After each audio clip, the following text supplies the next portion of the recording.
¿Cómo le va? Muy buenas noches. Le compartimos las historias de actualidad para que inicie su semana bien informado. Todavía hoy en la mañana le mandé un mensaje. Gracias por hacerme parte de tu sueño y cumplir el mío. Detrás del sueño alcanzado de Fátima Bosch, actual Miss Universe 2025, hubo un gran equipo de trabajo, entre ellos Genaro Palos, maestro de pasarela. Más adelante le doy los detalles. Por parte de la América la tiene Ordóñez. Ordóñez va a intentar el primero.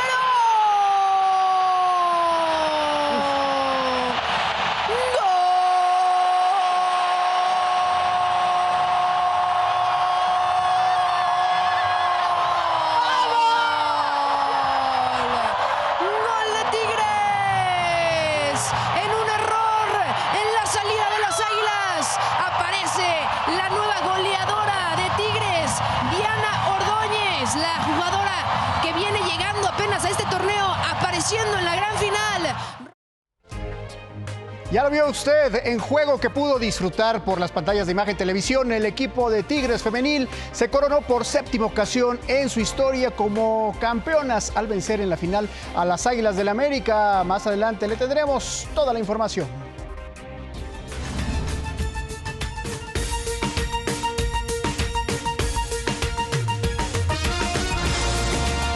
El policía ni siquiera se quiere identificar. Miren cómo estoy. No quiere hacer nada. Oiga, recuerda este caso, se lo dimos a conocer el domingo pasado, una nueva agresión dentro de un bar en la Ciudad de México. La víctima, una joven, Isabel Núñez. La razón, pues no quiso dar entrada, como se dice, a unos jóvenes que querían brindar, bailar con ella y con su amiga. La respuesta fue violenta, le estrellaron un vaso de cristal en la frente. Hoy sigue demandando justicia. El policía ni siquiera se quiere identificar. Miren cómo estoy. No quiere hacer nada. 10 días han transcurrido de esta agresión cometida dentro del bar Bambú contra Isabel Núñez por un grupo de jóvenes luego de que rechazara insinuaciones a convivir con ellos. A la fecha, las autoridades no han avanzado en las indagatorias para detener a los responsables ni levantar testimonios en el establecimiento ubicado sobre Insurgente Sur, que continúa operando. Yo ya fui a levantar las actas correspondientes. Gracias a que publiqué unos videos en redes sociales fue que pude dar con estos sujetos, porque los del bar no me querían dar nombres, no me quisieron ayudar absolutamente nada, al contrario, me querían dar dinero para que yo dijera que lo que sucedió no pasó dentro del bar, sino que pasó en la parte de afuera. Entonces, pues es una impotencia muy grande el no saber a quién acudir. En entrevista con Imagen Noticias fin de semana, la estudiante de la UNAM confirmó que la Fiscalía Capitalina integró 2 carpetas de investigación, una por acoso y lesiones y la segunda contra los policías que no le brindaron apoyo y por el contrario la revictimizaron. ¿Qué quieres que haga yo? ¿Qué quieres ¿Cómo se llama? ¿Cómo te apoyo? ¿Cómo se llama? ¿Estás borracha? ¿Estás en estado de ebriedad? No estoy en estado de ebriedad. No voy a estar lidiando contigo, no te mandé a tomar, amiga, ¿eh? Espero que pues se haga justicia una vez, aunque sea, porque no podemos contar ni con la policía ni con los que se supone que deben de estar resguardándonos. Ya está todo el proceso, pero desgraciadamente así como estamos, no sé qué pueda pasar. A lo mejor simplemente la archivan, a lo mejor si me hacen caso, no lo sé. Gracias a las redes sociales, Isabel ya identificó a 2 de sus agresores de aquella madrugada del 13 de noviembre. Uno de ellos le habría golpeado con un tarro la cabeza que le provocó una herida en la frente que requirió al menos 4 puntadas que aún no termina de sanar. En cuanto llegamos, pues empezaron esos 3 sujetos a acercar a nosotras, a querer pues ligar, supongo, a bailar, y los rechazamos en diferentes ocasiones, pero parecía que no entendían. Ya al momento de rechazarlos, estos se tornaron violentos. Víctimas del acoso y la agresión, Isabel y su amiga que la acompañaba intentaron detener a este sujeto identificado como Alex Sánchez. Sin embargo, sus compañeros le apoyaron para que huyera del lugar. No quiero otra cosa más que justicia, porque no es la primera vez que solo me pasa a mí, es siempre a todas. Con información de Iván Mejía, Grupo Imagen.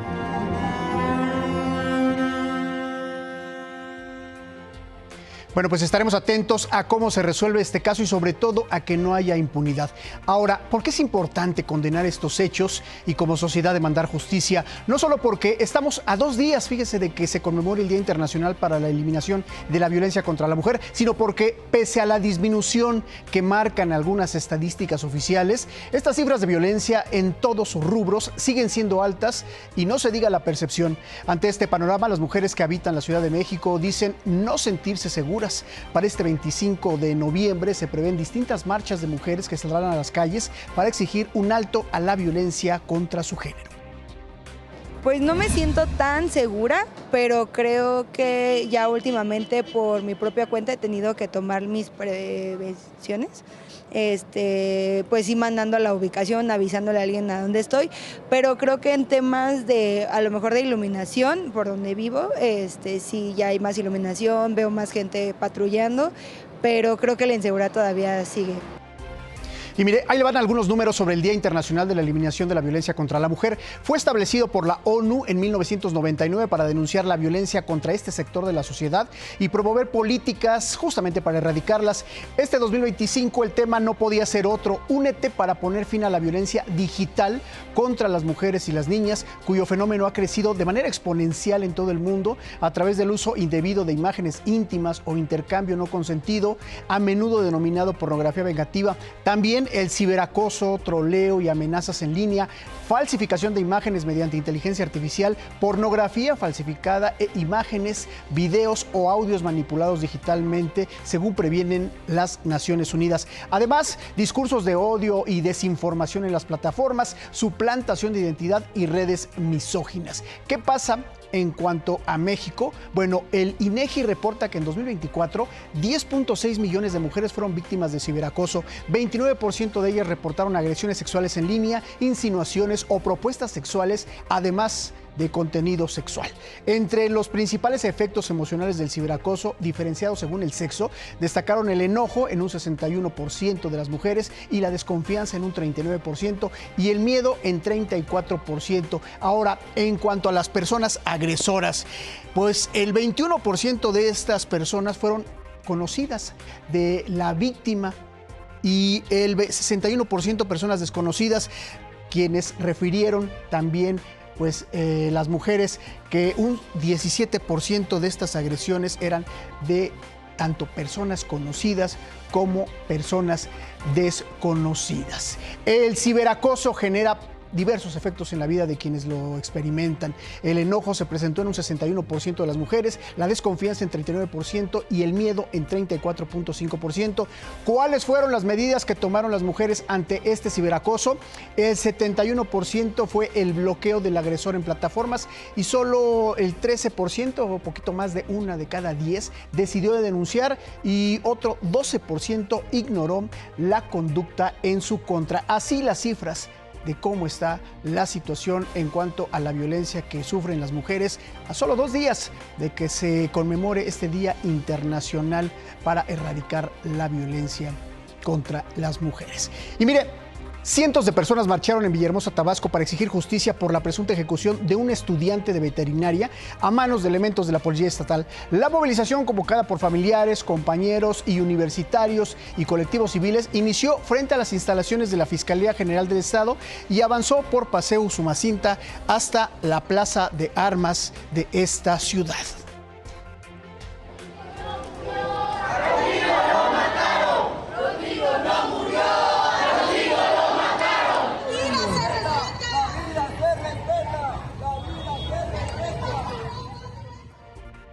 Por su parte, la Fiscalía de Tabasco señaló que fueron giradas 4 órdenes de aprehensión contra elementos de la Policía Estatal presuntamente relacionados con el homicidio de Rodrigo Isidro, el joven estudiante de veterinaria que fue encontrado sin vida dentro de su vehículo el pasado sábado. A través de un comunicado indicó que existen elementos suficientes para imputarles su probable participación en este delito.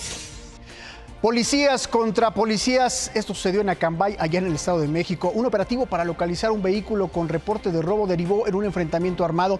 Agentes estatales y elementos de la Guardia Nacional fueron agredidos a balazos por policías municipales de Acambay. El saldo fue de un estatal muerto, 4 heridos y 12 uniformados municipales detenidos. En esta zona del ataque, diversas patrullas estatales presentaban pues múltiples impactos de bala. Así la situación. Vamos a otros temas. Carlos Manso, quien fuera presidente municipal de Uruapan, Michoacán, y su asesino fueron ejecutados con la misma arma. Así se dio a conocer durante la primera audiencia pública de los implicados, Jorge Armando N., alias el licenciado, y los 7 custodios implicados en el caso.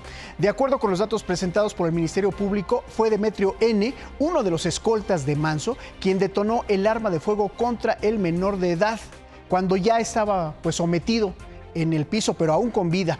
Entre los datos revelados, un paramédico declaró que los agentes policiales del primer círculo de seguridad le impidieron incluso que auxiliara al asesino del exedil. También se dio a conocer que una persona llegada al presidente municipal les brindó información a integrantes del crimen organizado para facilitar su asesinato. Así están las investigaciones y lo que se ha revelado en las últimas horas. Bueno, sobre este mismo asunto, la alcaldesa de Uruapan, Grecia Quirós, viuda hoy de Carlos Manso, escribió un mensaje en sus redes sociales el día de ayer sábado en memoria de su esposo. En el marco de la detención del licenciado y los escoltas de Manso, la edil confesó que pues ha sido difícil su ausencia. Sin embargo, señala que continuará adelante, no solo para atender la parte administrativa, este municipio de Uruapan, sino atender a su familia. Recordará que el homicidio del alcalde de Uruapan, Carlos Manso, generó diversas manifestaciones. Una de ellas fue la que convocó la Generación Z, que concluyó con hechos violentos en el Zócalo de la Ciudad de México el pasado 15 de noviembre. Este viernes continuaron las audiencias de los detenidos. Los 18 que fueron aprehendidos fueron vinculados a proceso por diversos delitos. Sin embargo, 16 quedaron en libertad con medidas cautelares y los otros 2 permanecerán en prisión preventiva. El llamado Bloque Negro, identificado por autoridades como uno de los brazos radicales del anarquismo en México, consolidó una red digital que opera a través de distintos sitios dentro de la web como centros de propaganda, reclutamiento y convocatoria a movilizaciones como esta que ocurrió el pasado 15 de noviembre, pero también la del 2 de octubre y en otros años que también han hecho presencia estos jóvenes identificados del Bloque Negro. Vea usted.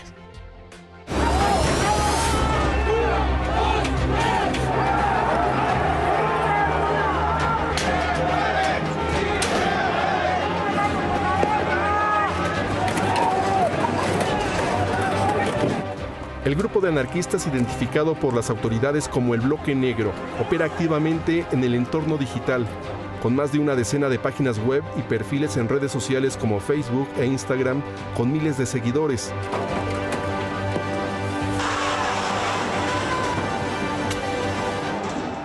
A través de estos canales, los grupos más radicalizados difunden la ideología anarquista, adoctrinan a nuevos miembros y anuncian movilizaciones y actos anti-establishment.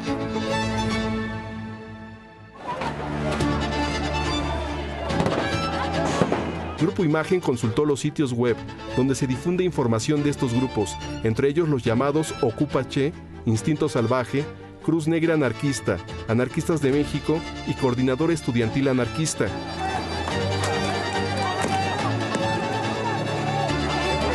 Estos colectivos lo mismo promueven una guerra de clases contra el ICE, Servicio de Inmigración y Control de Aduanas de Estados Unidos, que vandalizan la UNAM y lanzan bombas Molotov en Ciudad Universitaria.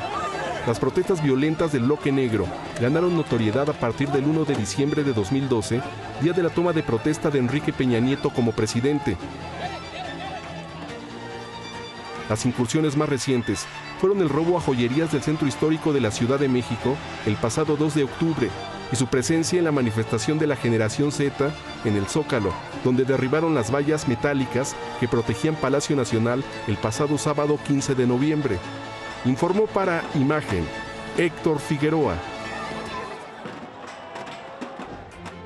Ahí tiene usted, así opera el Bloque Negro, no solo en México, sino en otras partes del mundo. Vamos a otros asuntos. En Veracruz, el exalcalde de Zongolica, Juan Carlos Mazúa Campos, fue asesinado en su negocio. El ataque ocurrió en la localidad de Piedra Blanca, en la zona serrana del estado. El cuerpo del exalcalde fue trasladado al Servicio Médico Forense de la región centro para iniciar las investigaciones.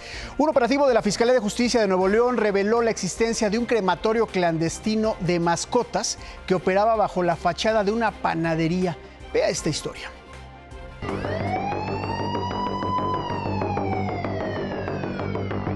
Operaba bajo la fachada de una panadería. pero en este sitio se realizaba presuntamente la cremación ilícita de mascotas.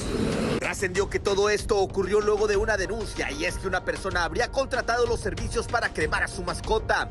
Al ver que pasaba el tiempo y no le entregaban las cenizas de su perro, decidió acudir a las autoridades, mismas que hicieron una investigación y los llevaron hasta el local ubicado sobre la avenida Eugenio Garzazada entre Genaro García y Morelos, en la colonia Caracol, al sur de Monterrey. La información pasaba a cuentagotas, mientras que agentes investigadores cercaron la zona e ingresaron. Después fueron acompañados por Protección Civil y personal del medio ambiente. Unidades de bienestar animal llegaron al sitio y los representantes de dicho sitio hablaron por unos minutos con los agentes. Media hora después se retiraron e indicaron que no encontraron cuerpos. Mientras, personal de la panadería Lisboa emitió un comunicado a través de sus redes sociales en el que dieron a conocer que en ese lugar no operan desde hace años y que incluso actualmente se encuentran ubicados en el centro de la ciudad. Sin embargo, reconocieron que dejaron la publicidad en la anterior ubicación.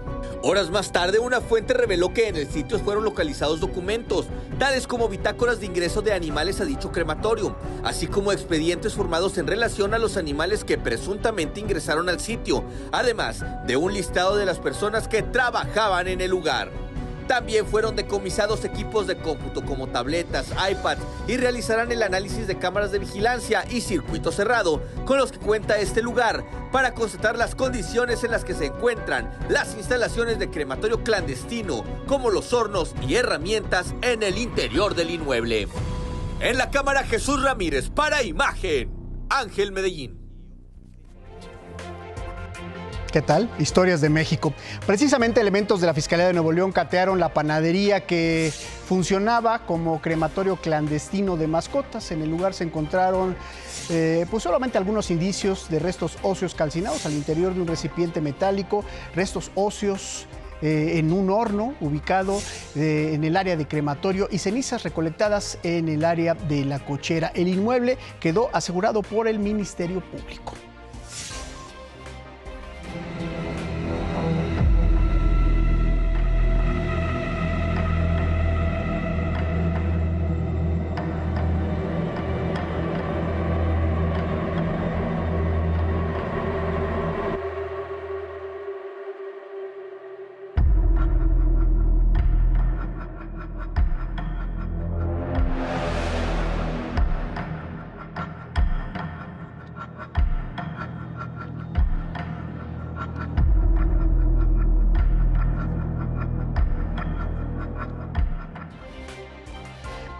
Hace justo 2 meses, el pasado 22 de septiembre, ocurrió esta agresión dentro de las instalaciones del CCH Sur por parte de un joven, Lex Ashton, quien con un cuchillo mató a un compañero, Jesús Israel, de 16 años de edad, estudiante de ese colegio, y lesionó a un trabajador que intentó detenerlo. El hecho sin precedentes en la UNAM desencadenó una ola de pánico, amenazas y protestas de la comunidad estudiantil para demandar mayores condiciones de seguridad.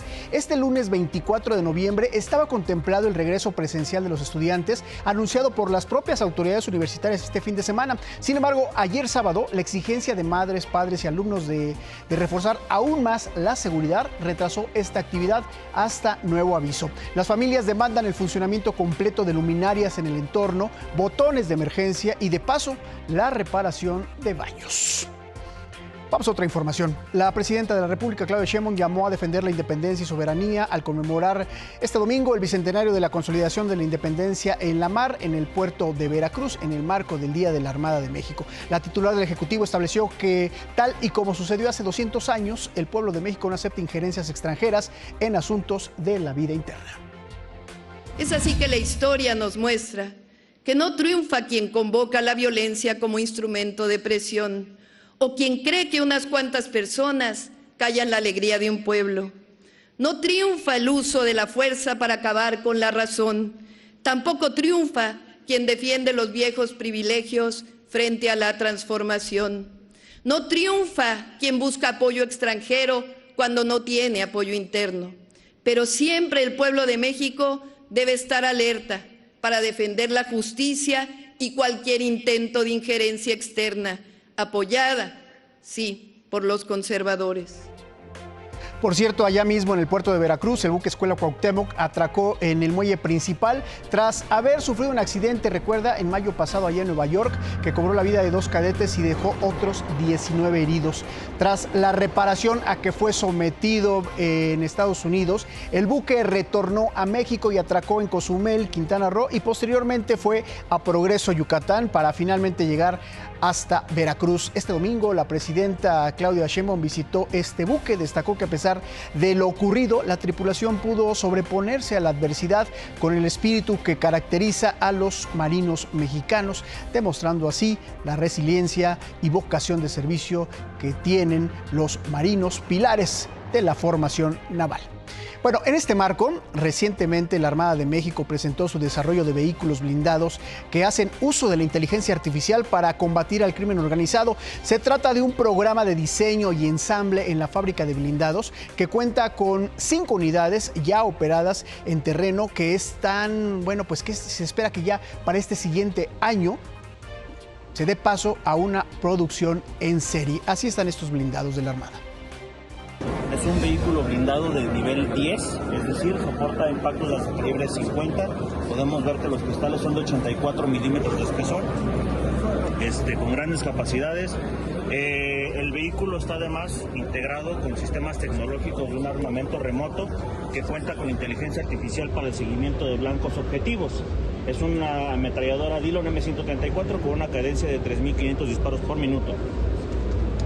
Estos sistemas trabajan en conjunto, tanto la cámara del vehículo, que la podemos ver en esta pantalla, así como el sistema de vigilancia aéreo no tripulado, el dron Spartan, y todo se integra en un mismo sistema de vigilancia que nos permite llevar un seguimiento de las operaciones desde un centro de comando a distancia, que trabaja integralmente con todos los componentes que permiten la información. En visita oficial, la presidenta de Honduras, Xiomara Castro, llegó este domingo a México para llevar a cabo una serie de reuniones que incluyen un encuentro el próximo martes en Palacio Nacional con la presidenta Sheinbaum. La mandataria fue recibida en el Aeropuerto Internacional Benito Juárez por el secretario de Relaciones Exteriores, Juan Ramón de la Fuente, quien estuvo acompañado por la subsecretaria para América Latina y el Caribe, Raquel Serur. Luego de aterrizar en el AICM en un vuelo comercial, la presidenta hondureña y su comitiva fueron trasladados a la base aérea militar número 19 de la Ciudad de México, donde se llevó a cabo esta bienvenida formal.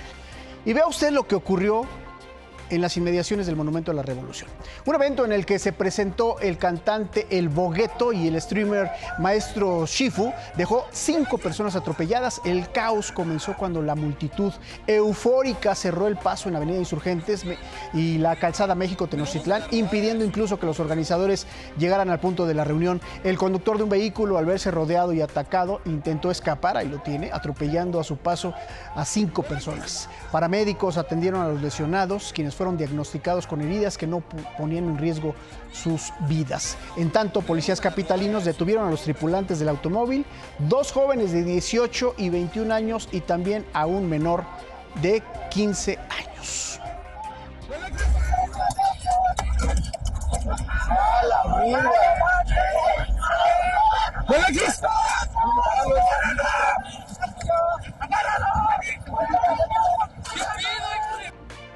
Estoy ahí en el momento de la revolución. En información internacional, Estados Unidos prepararía una nueva fase de acciones en Venezuela en los próximos días. De acuerdo con la agencia Reuters, 4 funcionarios estadounidenses señalaron que se llevarían a cabo operaciones encubiertas contra el gobierno de Nicolás Maduro. Esto ocurre en un contexto marcado por un importante despliegue militar estadounidense en el Caribe. Y por cierto, desde este fin de semana, y se estima que hasta el lunes o martes dejarán de volar algunas aerolíneas extranjeras, como es el caso de Iberia, como es el caso de TAS, entre otras, sobre espacio aéreo de Venezuela. Hay que estar atentos de lo que ocurre allá en el Caribe. En más información internacional, el Papa León XIV exigió la liberación inmediata de los más de 300 alumnos y profesores secuestrados en Nigeria durante el Ángelus de este domingo. Ahí el pontífice expresó su profundo dolor por este nuevo ataque en el país africano y solicitó oraciones para que las iglesias y las escuelas sigan siendo lugares de seguridad y esperanza. Por cierto, el Papa León XIV expresó recientemente su deseo de visitar América Latina y particularmente México de cara a la conformación de su agenda de viajes para 2026. Marinelli Stremamuno nos tiene detalles sobre este tema y las actividades por el Año Santo de la Iglesia Católica. Marinelli, te saludo con gusto. Muy buenas noches. Así es, Enrique. La noticia de la semana aquí en el Vaticano es que Papa León XIV tiene en la mira a México para uno de sus próximos viajes, pues en una rueda de prensa improvisada aseguró que le encantaría viajar y que quiere visitar los santuarios marianos, entre ellos la Basílica de Guadalupe en Ciudad de México. También quisiera volver a Perú y visitar Argentina y Uruguay. Pero al momento la Santa Sede no ha confirmado estos destinos. De hecho, el propio pontífice explicó que en lo que resta del 2025 irán programando poco a poco, ya que no es fácil en medio de tantas actividades diarias que hay en Vaticano, por ser actualmente el Año Santo. De hecho, una de las actividades recientes más impactantes fue el almuerzo con los pobres. Veamos. El domingo 16 de noviembre, Papa León XIV almorzó con 1.300 personas en situación de calle en el Vaticano, como parte de las actividades del Jubileo de los Pobres que se celebró la semana pasada. Sono felice. Antes del almuerzo, el Papa bendijo los alimentos, recordando a quienes sufren por la guerra y el hambre en el mundo. Diamo anche la benedizione del Signore su tante persone che soffrono a causa della violenza e della guerra. El menú fue sencillo pero festivo. Lasaña de verduras, pollo empanizado y el tradicional babá napolitano como postre. Es un buen hombre, porque sí, siempre está como llamando a la unión, al amor, a la fraternidad. Oh, è benissimo perché vedo Papa vicino a me. Questo è bellissimo per me. Cada fin de semana se celebran actividades para quienes vienen a la Basílica de San Pedro para atravesar la Puerta Santa. Así que al momento el único viaje del pontífice confirmado es el que realizará a Turquía y Líbano desde el próximo jueves 27 de noviembre y hasta el martes 2 de diciembre. Un viaje que ya estaba previsto antes del fallecimiento del Papa Francisco. Para Imagen, desde el Vaticano, Marinelli Stremamuno. Gracias, Marinelli. Buenas noches, buenos días allá en Roma, ya inicio de semana. Llegó al Capitolio de Estados Unidos el árbol de Navidad que adornará el jardín del Congreso durante las fiestas de fin de año. El pino, un abeto rojo, proviene desde el Bosque Nacional de Nevada. Fue seleccionado para decorar la sede legislativa estadounidense. Este árbol mide más de 16 metros de altura. Ya fue instalado y en los próximos días será encendido. Donde ya lo encendieron fue en Portugal. Ahí se dio el pisoletazo de salida para la Navidad, con un gran espectáculo de luces y fuegos artificiales. Cientos de personas se congregaron en la Plaza del Comercio en Lisboa para presenciar este gran momento. Los asistentes esperaban pues con mucha ilusión el encendido del gran árbol de Navidad, con lo que arranca pues por supuesto estas fiestas decembrinas. Todavía faltan algunos días, pero bueno, pues ya están de fiesta allá en Portugal.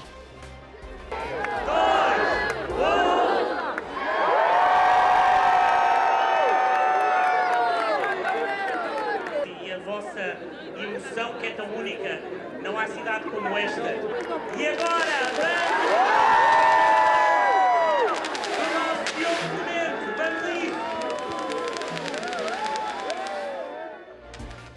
y aquí, bueno, pues ya vamos a prepararnos, ¿no? En Amecameca, en el Estado de México, comenzó la temporada de corte de árboles de Navidad. Ahí tendrá usted algunas recomendaciones. Inició la temporada de cosecha de arbolitos de Navidad 2025 en la zona de los volcanes en el Estado de México y centenares de familias que gustan de llevarse un pedacito de bosque a sus hogares en esta época ya planean con su familia esta actividad para vivir una experiencia natural. Una de las temporadas altas económicamente para la zona de los volcanes. Amecameca es el municipio número 1 en términos de producción de árboles de Navidad, en el estado número 1 a nivel nacional. En el Bosque Esmeralda se realizó el primer corte de arbolito de Navidad de este fin de año 2025. En el Estado de México se tienen destinados alrededor de 20 millones de árboles para cumplir con esta tradición y se prevé que se rompa el récord de venta del año pasado y con ello tener más hogares con el aroma natural de un pino, cosa que un árbol artificial no lo da. La realidad es que se llevan una belleza en árboles, tenemos una plantación muy hermosa, son 16 hectáreas ahorita. Que en realidad el árbol de Navidad es un cultivo que se produce especialmente para esta temporada, pero además durante su crecimiento producen servicios ambientales hidrológicos que ayudan al entorno natural, es decir, son productores de oxígeno, captan carbono suficiente, filtran el agua de lluvia y son las condiciones que el ser humano necesita para poder hacer la vida. La temporada inició el pasado 15 de noviembre y estará hasta el 21 de diciembre, y los precios varían dependiendo del tamaño del arbolito. Los accesos a los bosques destinados para la cosecha se encuentran en el municipio de Amecameca, en la zona boscosa, a las faldas del Iztaccíhuatl y el Popocatépetl, lo que hace una experiencia inolvidable para quienes acuden a seguir con esta hermosa tradición. Para Imagen, Rodolfo Dorantes, La Madrid. Y mire, en todos los rincones de nuestro país hay personajes cuya labor es de gran valía para la sociedad. En nuestros buenos oficios le presento al cronista narrador oficial de este tradicional pueblo de la Sierra Gorda de Guanajuato, Santa Catarina.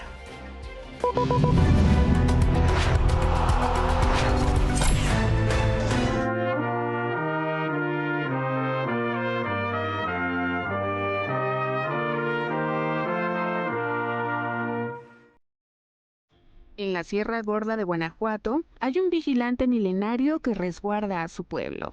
Es el Cerro de Santa Catarina, municipio de Tantarrias, vitrales y tradición.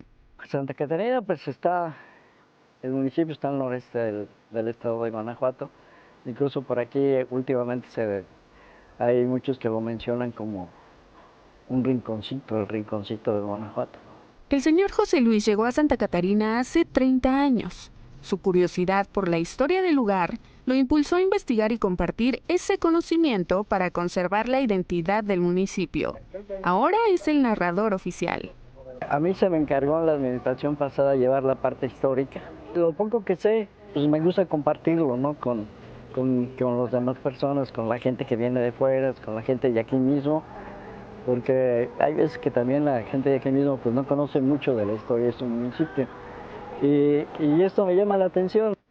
Desde el Jardín Hidalgo, el centro histórico que ha visto pasar generaciones y presidentes, don José Luis relató parte de la historia de un municipio conocido por sus paisajes y la cordialidad de su gente. Es un municipio habitado por gente muy amable. Siempre recibe con los brazos abiertos a cualquier visitante. Además de que tenemos muchas cosas por ofrecer, paisajes. Yo creo que ustedes lo observaron a la llegada, unos paisajes maravillosos que tenemos. Además de su legado histórico, Santa Catarina tiene su cultura viva. Y por eso contento diré, guapanguero será. José Luis recordó con entusiasmo la fiesta patronal que se avecina, una celebración desde 1980 que se extiende por 10 días, culminando con eventos artísticos, deportivos y la topada, un evento de baile, música y huapango que se celebra la noche del 24 de noviembre. Se lleva a cabo una jornada cultural que parte desde el día 18 y termina más o menos como el 27 de noviembre. La topada se lleva a cabo el 24 de noviembre. Es una topada, baile, música, un evento muy alegre. Los grupos musicales, los huapangueros, que son personas campesinas, pero con una cultura muy marcada, muy avanzada. Con su oficio como narrador, el señor José Luis se ha convertido en el guardián de la historia de Santa Catarina, quien con pasión transmite sus saberes entre montañas y cálidos atardeceres. Para Imagen, Brenda Salas.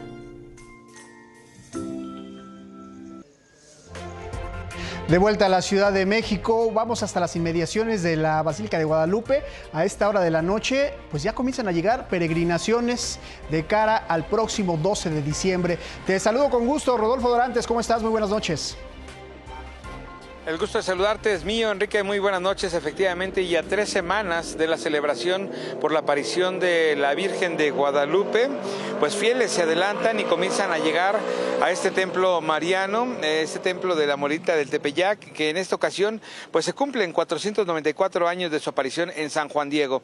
A peregrinos de diferentes alcaldías de la capital o de estados vecinos llegan hasta los pies de la Virgen Morena después de realizar una travesía y dan gracias por los favores recibidos a pie, en bicicleta, automóvil o autobuses. Es como llegan los peregrinos y en este año se prevé que arriben alrededor de 12 millones de fieles. Por supuesto, la Secretaría de Seguridad Ciudadana ha realizado un operativo tanto de seguridad como de vialidad en la zona, por lo que recomienda a las personas anticipar sus traslados. Asimismo, y por otra parte, Enrique, te informo que mañana a primeras horas del día, bueno, pues se tiene previsto un bloqueo carretero masivo por parte de transportistas y se contemplan los cierres en las autopistas México-Toluca, México-Querétaro, México-Pachuca, México-Puebla, México-Cuernavaca y Cuernavaca-Acapulco, así como en diferentes estados de la República y un posible cierre en aduanas de la frontera norte.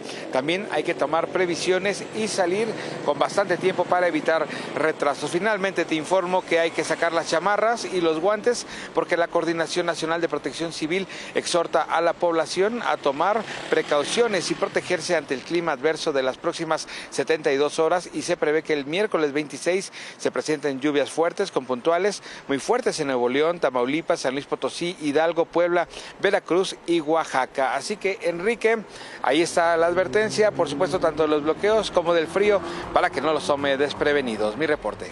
Sí, hay que tener atención en el caso de los bloqueos. Algunas organizaciones se deslindaron, dijeron que no iban a participar, sin embargo, otras más dijeron que van a estar presentes mañana en distintos puntos, incluso fronterizos, aduanas, carreteras. Hay que tener mucha precaución y hay que dar seguimiento a través de nuestros medios de comunicación aquí en Grupo Imagen. Puntualmente estaremos informándole desde temprano sobre estos posibles bloqueos carreteros. Gracias, Rodolfo.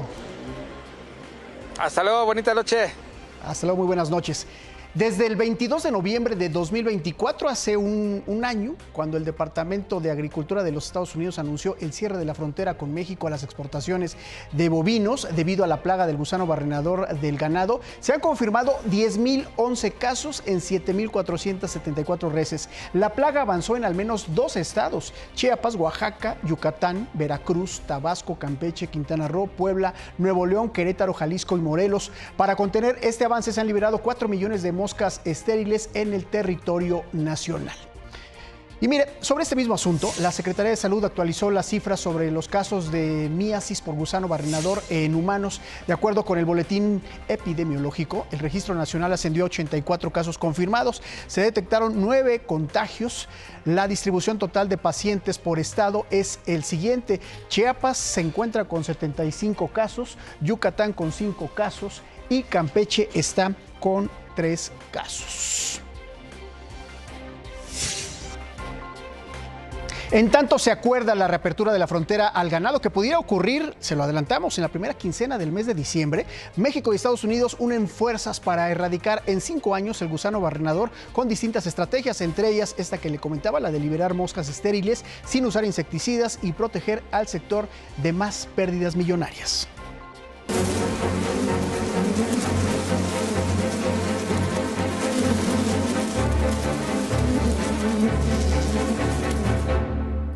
México y Estados Unidos quieren erradicar en 5 años la plaga del gusano barrenador del ganado, que tan solo en este 2025 ha dejado pérdidas que superan los 1.300 millones de dólares. Para ello, se prevé liberar 500 millones de moscas estériles a la semana, que serían producidas en 3 plantas, una ya existente en Pácora, Panamá, desde donde llegan 100 millones de moscas a nuestro país cada semana, otra que está en construcción en Metapa, Chiapas, y que estará lista en junio de 2026 y tendría una producción de 300 millones de moscas, y una más en Edinburgh, Texas, cuya construcción fue ya anunciada por Estados Unidos y que produciría 300 millones más de moscas. En 1991, tras 19 años de combate, el gusano barrenador fue erradicado en nuestro país, liberando aproximadamente 400 millones de moscas estériles a la semana. Recuerda que ya lo hicimos una vez, entonces podemos hacerlo de nuevo con la nueva tecnología y todo lo que tenemos para el manejo integrado de esta plaga. Nuestra idea es poder erradicar la plaga en 5 años o menos. Actualmente, vía aérea se dispersan 100 millones de moscas estériles a la semana en zonas de Chiapas, Oaxaca, Veracruz y Guerrero. Sin embargo, esta cifra apenas es suficiente para evitar la expansión de la plaga en el país. El proceso de la técnica del insecto estéril implica la cría masiva de machos de la plaga, esterilización aplicando radiación a los capullos y su liberación en campo, con el fin de reducir la población del insecto dañino hasta su erradicación. Es una técnica ecológica con el ambiente que evita la liberación el uso de miles de litros de insecticida, y lo que pretende es un control natal de la población. La técnica del insecto estéril demostró su efectividad justamente con el gusano barrenador del ganado en los años 50. El nuevo complejo en Metapa, Chiapas, tendrá un área aprovechable de 2.016 metros cuadrados y tiene ya un avance del 28%. Actualmente el Hospital General de México y el Instituto Nacional de Ciencias Médicas y Nutrición Salvador Subirán son las instituciones que realizan el mayor número de trasplantes de hígado en el país, tanto en el sector público como en el privado. A partir del 2015 estamos realizando alrededor de 45-50 trasplantes al año. Este año llevamos 45, esperemos llegar a 50. Y desde que empezó nuestro programa, estamos llegando ya cerca de los 700 trasplantes. Pues empezó en el 85, lo que pasa es que en esa época eran muy poquitos los que se realizaban. Realmente la parte más fuerte se ha realizado en los últimos 10 años. Vamos con esta historia. El 24 de noviembre de 2004, 3 elementos de la extinta Policía Federal realizaban una investigación en San Juan Ixtayopan, esto en la alcaldía Tláhuac, al oriente de la Ciudad de México, cuando fueron confundidos con delincuentes y una turba enardecida arremetió contra ellos, los golpeó y quemó vivos, algo que como sociedad condenamos en su momento. Esto es Imagen del Caos a 21 años de estos hechos.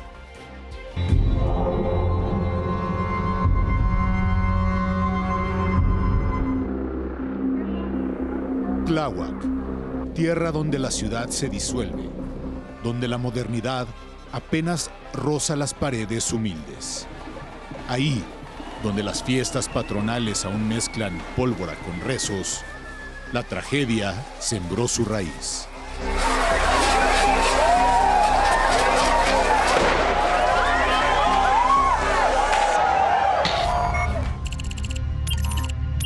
Tres agentes de la Policía Federal Preventiva.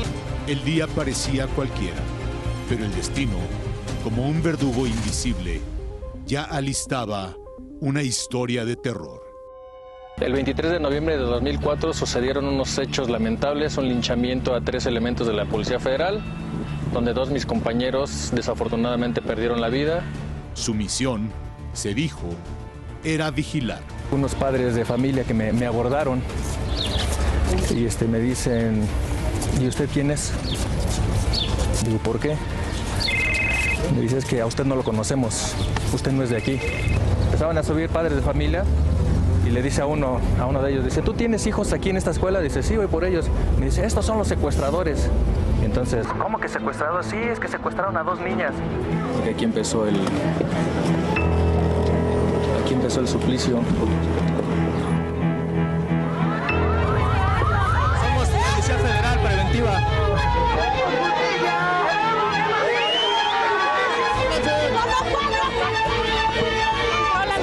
¡Vamos a quemar! ¡Vamos a quemar! ¡Vamos a quemar! ¡Llamen al otro! Somos policías que fueron asesinados y quemados.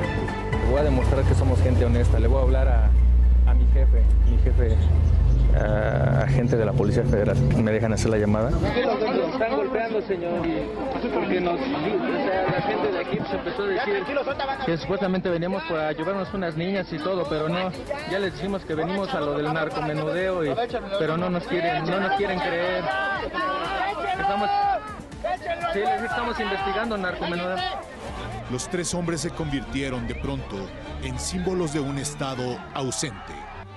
Y la multitud, convertida en marea, linchó a los policías sin escuchar súplicas, sin detenerse ante la mirada de los niños, sin pensar en el mañana. Me acuerdo que jalan a Cristóbal y la gente, ya estamos hasta madre de gente como ustedes, y lo empezaron a golpear. 1 minuto, 2 minutos después ya lo vi todo amoratado de la cara, ya inconsciente. Solo me acuerdo que vi su último suspiro, como que hizo esto de y ya no se movió. Primero fueron golpes, después piedras, después fuego. De entre las llamas y la furia, una persona logró escapar del enojo del pueblo. Ya ahí fue donde dije, aquí voy a quedar.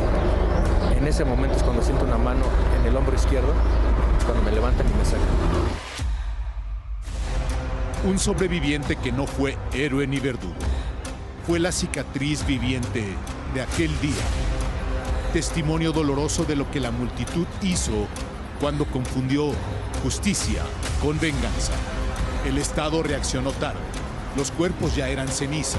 La plaza, ruina. Me da tristeza, me da dolor el recordar que yo le hablé a mis jefes, ¿sabes qué está pasando esto? Mándanos gente, nos van a linchar. Me dice, la respuesta fue, no te preocupes, vamos para allá. Ese día, 2 hombres murieron en la hoguera de la desconfianza y un tercero sobrevivió para cargar con la memoria del caos. Al día siguiente, nuevamente estando mi madre en la habitación de la terapia intensiva, me vuelve a preguntar ¿qué te pasó? Yo le comenté a mi madre, nos golpearon. Ella me dice, sí, hijo, los golpearon. Me pregunta, ¿qué pasó con tus compañeros? Le respondo, los mataron a golpes y los quemaron. Me dice, sí, hijo, eso pasó. Y es cuando me puse a llorar. Me puse a llorar porque recordé todo el suceso de principio a fin. Tláhuac no olvidó. México tampoco debe olvidar, porque el linchamiento no fue solo un crimen. Es una herida en nuestra conciencia colectiva. Es una imagen del caos. Eso ocurrió en 2004.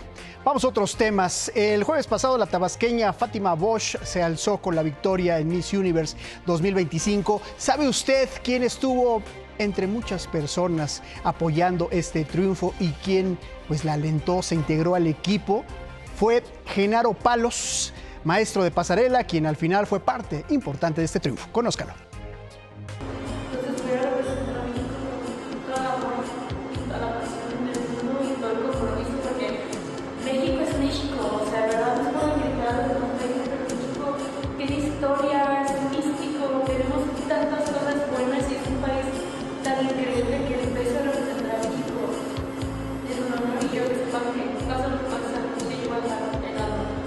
Es Fátima Bosch, quien se comprometió con todo su equipo antes de viajar a Tailandia a dar lo mejor de ella.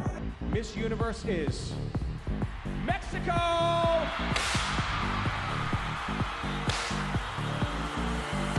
Detrás hubo un equipo de trabajo, entre ellos Genaro Palos, maestro de pasarela originario de Aguascalientes. Genaro, de 26 años de edad, lleva 9 años preparando reinas de belleza en proyección y manejo de telas en el escenario.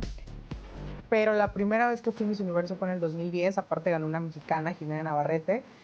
Y cuando vi la pasarela y vi esa tela volando, que fue algo que quería hacer Fátima, por eso usó esa capa, fue, wow, ¿qué es esto? Me encantó y a partir de ahí me empecé a buscar las Misses, el Miss Universo, siempre obviamente el Miss Universo, que es el concurso más importante. Y de ahí empecé, compré unos tacones, yo doy clases de pasarela en tacones, compré unos tacones como a los 15 años. Pero jamás había tenido la oportunidad de preparar a quien se convertiría en la mujer más bella del universo.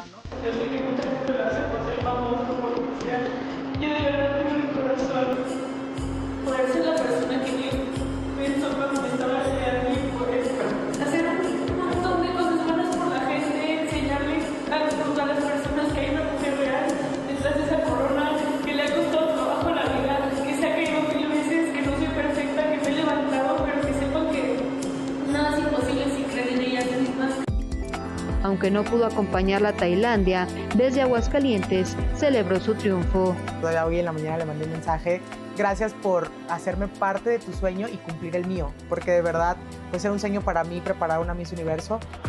Para Imagen, Carla Méndez. Bueno, ahí tiene usted, y la transmisión la vivió el jueves pasado, ya lo sabe, aquí por Imagen Televisión. Vamos con los deportes. Error por parte del América, la tiene Ordóñez. Ordóñez va a intentar el primero.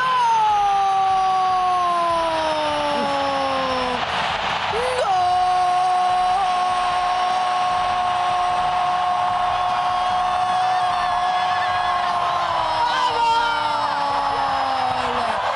¡Gol de Tigres! Ya se acomodan Greta Espinosa, Ferral, Mayor, y ahora sí van a tener el grito.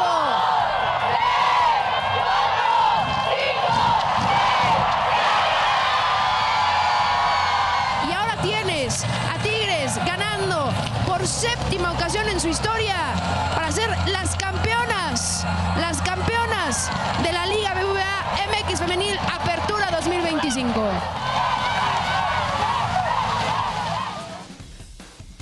Mi querido Miguel Ramos, otra gran transmisión que pudimos disfrutar a través de la pantalla de Imagen Televisión fue este gran partido, la final de femenil que ganaron las Amazonas. ¿De qué forma, no? De los Tigres, con un gol es más que suficiente, pero venían de un partido con muchos goles. Épico, mi querido Enrique. La verdad, muy buen partido. Excelente transmisión, mi querido Miguel. Muy buenas noches, mi estimado Enrique, qué gusto poder saludarte. Oye, sí, ya lo hablabas, creo que el título de las Amazonas se define más que en el Volcán en la capital de la República Mexicana. Terminan por remontar un 3-0 en el primer tiempo aquí en la capital del país, y después en el segundo tiempo en el Estadio Azul Crema remontan a 3-3. Llegaban con el envión anímico a su favor, esa gran definición de Diana Ordóñez para así consagrarse. Este atajadón también providencial, cortesía de una examericanista, Ceci Santiago. El América trataba de hacer de cualquier modo el gol que necesitaba. Tristemente también llegaron las expulsiones, así que con eso el América estaba en declive total. Ahí cuidado el rebote que dejaba a Ceci Santiago, pero no fue suficiente para romperle el cero a la arquera del equipo universitario. Con esto el equipo felino, a través de la señal de Imagen Televisión, consigue su séptimo título de la Liga MX Femenil. Así que con eso, pues sin duda se convierte en el equipo más laureado de la Liga MX Femenil. Enhorabuena.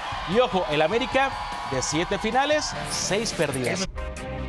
Oiga, sobre el megabloqueo de este lunes, la Secretaría de Gobernación ha dicho que recibirá a las 11 de la mañana de mañana a un grupo de organizaciones inconformes. Sin embargo, esto no destraba todavía las conversaciones y pudiera registrarse este bloqueo en distintas autopistas de la ciudad. Así que estaremos muy pendientes al respecto. Nos vamos. Gracias. Muy buenas noches.